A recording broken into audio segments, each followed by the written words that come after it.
नमस्कार दोस्तों, एसएससी ज्ञान में आप सभी का स्वागत है। आज हम इस वीडियो में आरआरबी एनटीपीसी 2021 में जो एग्ज़ाम हुआ था उसके 8 फरवरी के प्रथम शिफ्ट में पूछे गए जीके जीएस व साइंस के सभी प्रश्नों को इस वीडियो में पढ़ेंगे।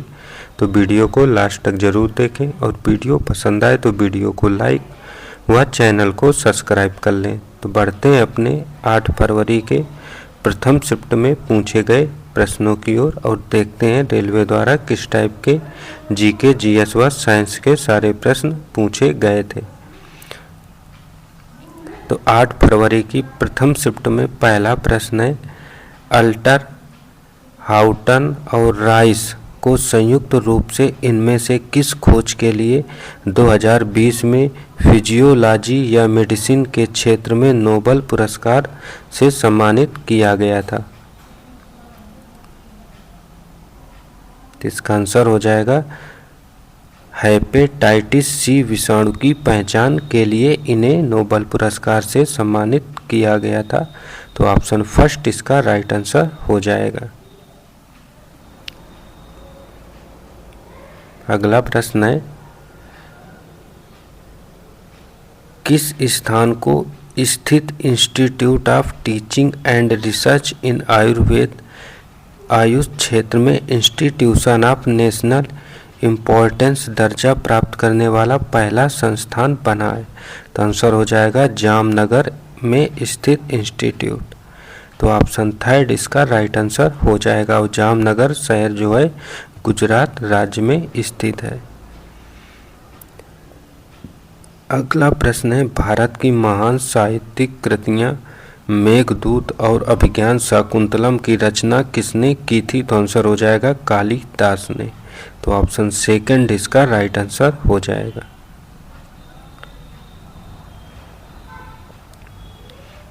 अगला प्रश्न, निम्न में से कौन सा सुमेलित नहीं है? तो आंसर हो जाएगा नरोरा नाभिकीय रिएक्टर जो है राजस्थान में स्थित नहीं है। तो यही ऑप्शन इसका सही मेल नहीं खाता है। तो ऑप्शन सेकंड इसका राइट आंसर होगा। बाकी कैगा परमाणु शक्ति संयंत्र कर्नाटक में स्थित है, तारापुर नाभिकीय रिएक्टर महाराष्ट्र में स्थित है और कुडनकुलम नाभिकीय शक्ति संयंत्र तमिलनाडु में स्थित है।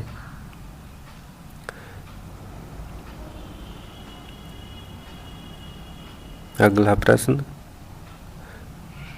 भारतीय संविधान की किस अनुसूची में राज्यों व केंद्र शासित प्रदेशों और उनके अधिक्षेत्रों की सूची शामिल है? तो आंसर हो जाएगा पहली अनुसूची में। तो ऑप्शन थर्ड इसका राइट आंसर हो जाएगा। अगला प्रश्न, 31 अगस्त 2020 को किसने विश्व व्यापार संगठन के महानिदेशक पद से त्यागपत्र दिया था? तो आंसर हो जाएगा रोबर्टो एजेवेडो ने। तो ऑप्शन थर्ड इसका राइट आंसर हो जाएगा। अगला प्रश्न, निम्नलिखित में से कौन सा आंदोलन नील की बलात् कृषि से संबंधित है? तो आंसर हो जाएगा चंपारण सत्याग्रह। तो ऑप्शन फोर इसका राइट आंसर होगा। अगला प्रश्न है, भारतीय संसद का उच्च सदन कौन सा होता है? तो आंसर हो जाएगा राज्यसभा। तो ऑप्शन सेकंड इसका राइट आंसर हो जाएगा। अगला प्रश्न पूछा था, Sultan Azlan Shah hockey tournament 2019 किस देश ने जीता था? तो आंसर हो जाएगा दक्षिण कोरिया ने। तो ऑप्शन फोर इसका राइट आंसर हो जाएगा। अगला प्रश्न है, विविध विषयों पर वैज्ञानिक जानकारी के संग्रह बृहत संहिता को किसके द्वारा लिखा गया है? तो आंसर हो जाएगा वराहमिहिर के द्वारा। तो ऑप्शन फर्स्ट इसका राइट आंसर होगा। अगला प्रश्न है, स्वतंत्रता संग्राम के दौरान हुई घटनाओं को कालानुक्रमिक रूप से व्यवस्थित करें। तो इनमें से सबसे पहले जो घटना हुई थी जलियांवाला बाग हत्याकांड हुआ था, उसके बाद असहयोग आंदोलन, उसके बाद ध्वज सत्याग्रह और सबसे लास्ट में भारत छोड़ो आंदोलन हुआ था। तो इसका सही मिलान हो जाएगा ADCB। तो ऑप्शन सेकंड इसका राइट आंसर होगा। अगला प्रश्न है नियाग्रा फॉल्स किसकी सीमा पर स्थित है? तो आंसर हो जाएगा कनाडा और यूएसए की सीमा पर स्थित है। तो ऑप्शन फर्स्ट इसका राइट आंसर होगा। अगला प्रश्न है प्रसिद्ध पुस्तक इग्नाइटेड माइंड्स के लेखक कौन थे? तो आंसर होगा एपीजे अब्दुल कलाम। तो ऑप्शन फर्स्ट इसका राइट आंसर हो जाएगा। अगला है फल आम का वैज्ञानिक नाम क्या होता है? तो आंसर होगा मैंगीफेरा इंडिका। तो ऑप्शन थर्ड इसका राइट आंसर हो जाएगा। अगला प्रश्न है रेशम किससे प्राप्त किया जाता है? तो आंसर हो जाएगा बाम्बिकस मोरी से प्राप्त किया जाता है। तो ऑप्शन फर्स्ट इसका राइट आंसर हो जाएगा। अगला प्रश्न है ब्रिटिश सेना के किस भारतीय सिपाही ने 1875 के भारतीय विद्रोह के फैलने से तुरंत पहले की घटनाओं में महत्वपूर्ण भूमिका निभाई थी? तो आंसर हो जाएगा मंगल पांडे ने। तो ऑप्शन फोर इसका राइट आंसर हो जाएगा। अगला प्रश्न है निम्न में से किसकी स्थापना भारत के योजना आयोग के विकल्प के रूप में की गई है? तो आंसर हो जाएगा नीति आयोग की। तो ऑप्शन फोर इसका राइट आंसर हो जाएगा। अगला प्रश्न कोलकाता बंदरगाह किस नदी पर स्थित है? तो आंसर हो जाएगा हुगली नदी पर। तो ऑप्शन फर्स्ट इसका राइट आंसर हो जाएगा।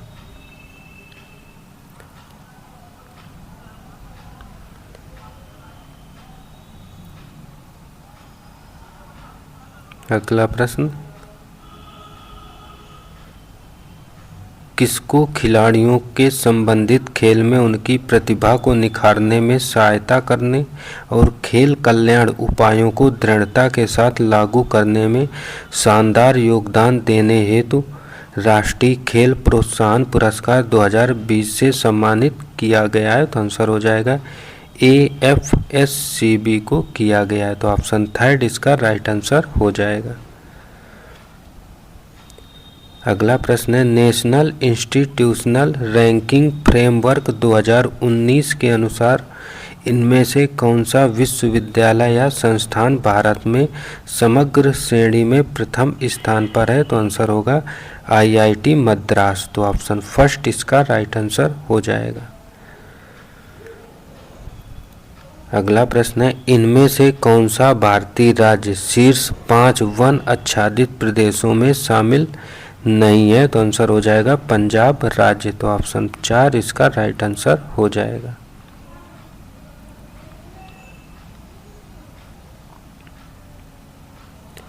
अगला प्रश्न है एकला चलो रे गीत किसने लिखा है? तो आंसर होगा रविंद्रनाथ टैगोर ने लिखा है। तो ऑप्शन फर्स्ट इसका राइट आंसर होगा। अगला प्रश्न है रेड डाटा बुक किससे संबंधित डेटा प्रदान करती है? तो आंसर हो जाएगा लुप्त प्राय पादप और जंतुओं से। तो ऑप्शन 4 इसका राइट आंसर होगा। अगला प्रश्न है FTTP का पूर्ण रूप क्या है? तो आंसर हो जाएगा फाइबर टू द प्रीमाइसेस। तो ऑप्शन थर्ड इसका राइट आंसर होगा।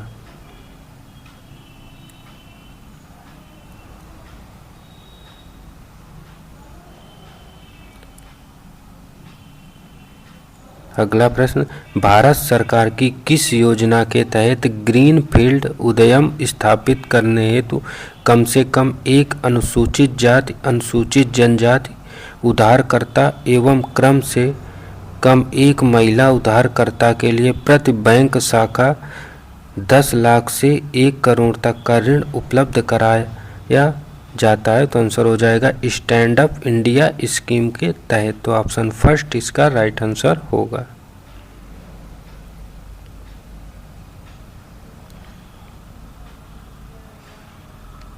अगला प्रश्न देखते हैं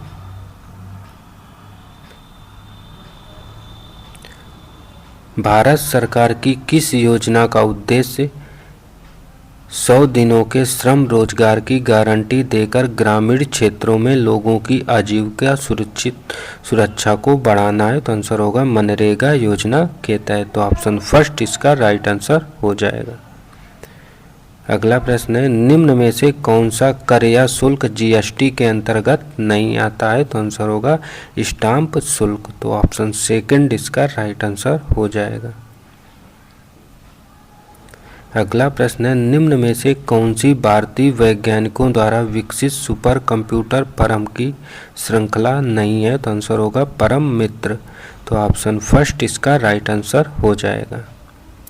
अगला प्रश्न है, केरल से गुजरने वाले अधिकांश किस राज्य से भी गुजरते हैं? तो आंसर होगा तमिलनाडु से। तो ऑप्शन सेकंड इसका राइट आंसर हो जाएगा।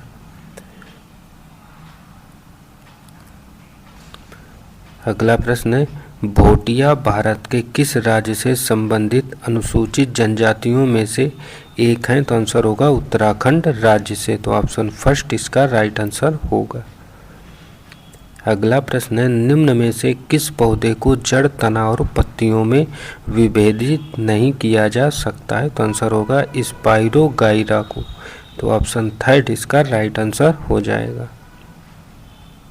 अगला प्रश्न है, ऑप्टिकल डिस्ट्रीब्यूशन नेटवर्क ओडीएन क्या है? तो आंसर हो जाएगा फिजिकल फाइबर और ऑप्टिकल डिवाइस जिसके माध्यम से सिग्नल को दूर संचार नेटवर्क में उपयोगकर्ताओं तक वितरित किया जाता है। तो ऑप्शन सेकंड इसका राइट आंसर हो जाएगा।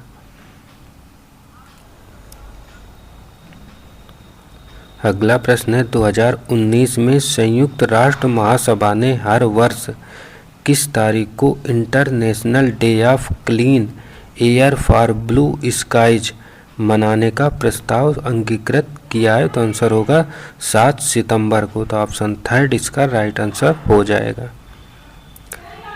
अगला प्रश्न होगा, निम्नलिखित में से कौन सा विकल्प राज्य विधानसभा विधायकों की संख्या के संयोजन के संदर्भ में गलत है?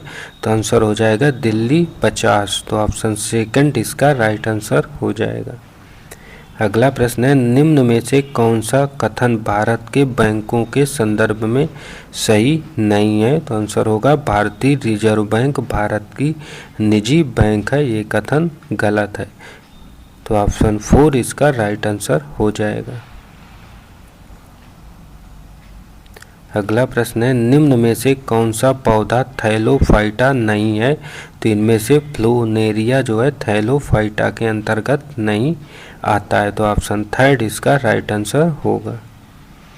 अगला प्रश्न है, इसरो के प्रथम अध्यक्ष कौन थे? तो आंसर होगा डॉक्टर विक्रम साराभाई। तो ऑप्शन फर्स्ट इसका राइट आंसर हो जाएगा। अगला प्रश्न है, जलियांवाला बाग हत्याकांड में अहम भूमिका के कारण माइकल फ्रांसिस ओडायर की हत्या किसके द्वारा की गई थी? तो आंसर होगा उधम सिंह द्वारा। तो ऑप्शन 4 इसका राइट आंसर हो जाएगा।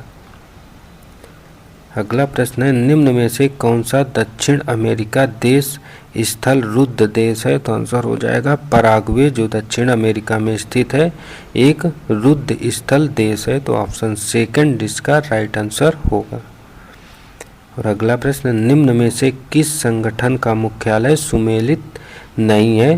तो इनमें से यूनिसेफ का मुख्यालय न्यूयॉर्क में है, सही है। ओपेक का मुख्यालय जो है ज्यूरिक में नहीं है, तो यही जो है इसका सुमेलित नहीं है। तो ऑप्शन सेकंड इसका राइट आंसर हो जाएगा। बाकी विश्व बैंक का वाशिंगटन में मुख्यालय है, नाटो का ब्रुसेल्स में मुख्यालय स्थित है। और ये डीआई संबंधी प्रश्न इस टाइप के हर एक शिफ्टों में 5 प्रश्न डीआई के रेलवे द्वारा पूछे गए हैं। ये देखिए इस टाइप के प्रश्न, तो आप लोग इन टाइप के प्रश्नों को ज़रूर एक बार तैयार कर लें। डीआई के 5 प्रश्न और पांचों प्रश्न अलग अलग पाई चार्ट या दूसरे टाइप के जो भी आपको अभी दिखाए हैं, इस टाइप के हर एक डीआई से एक प्रश्न पूछा गया है। तो 5 प्रश्न आप लोग एक बार रिवीजन कर लेंगे तो आसानी से आप लोगों को तैयार हो जाएंगे। तो ये थे आज की शिफ्ट में पूछे गए जीके, जीएस व साइंस के सभी प्रश्न। अगर वीडियो पसंद आया हो तो वीडियो को लाइक, शेयर व चैनल को सब्सक्राइब करें, जिससे आप सभी तक रेलवे एग्ज़ाम संबंधी सारे वीडियोज़ पहुंचते रहें, क्योंकि रेलवे के सारे एग्ज़ाम स्टार्ट हैं लगातार। आरपीएफ कांस्टेबल के बाद एनटीपीसी का एग्ज़ाम और उसके बाद ग्रुप डी की भी भर्ती आने वाली है, तो उसके भी एग्ज़ाम होंगे। तो आप लोगों को रेलवे एग्ज़ाम संबंधी हर एक एग्ज़ाम्स के जीके जीएस की तैयारी के वीडियो मेरे चैनल पर मिल जाएंगे, तो आप लोग चैनल से जुड़े रहें। मिलते हैं अपने अगले वीडियो में, तब तक के लिए नमस्कार, जय हिंद।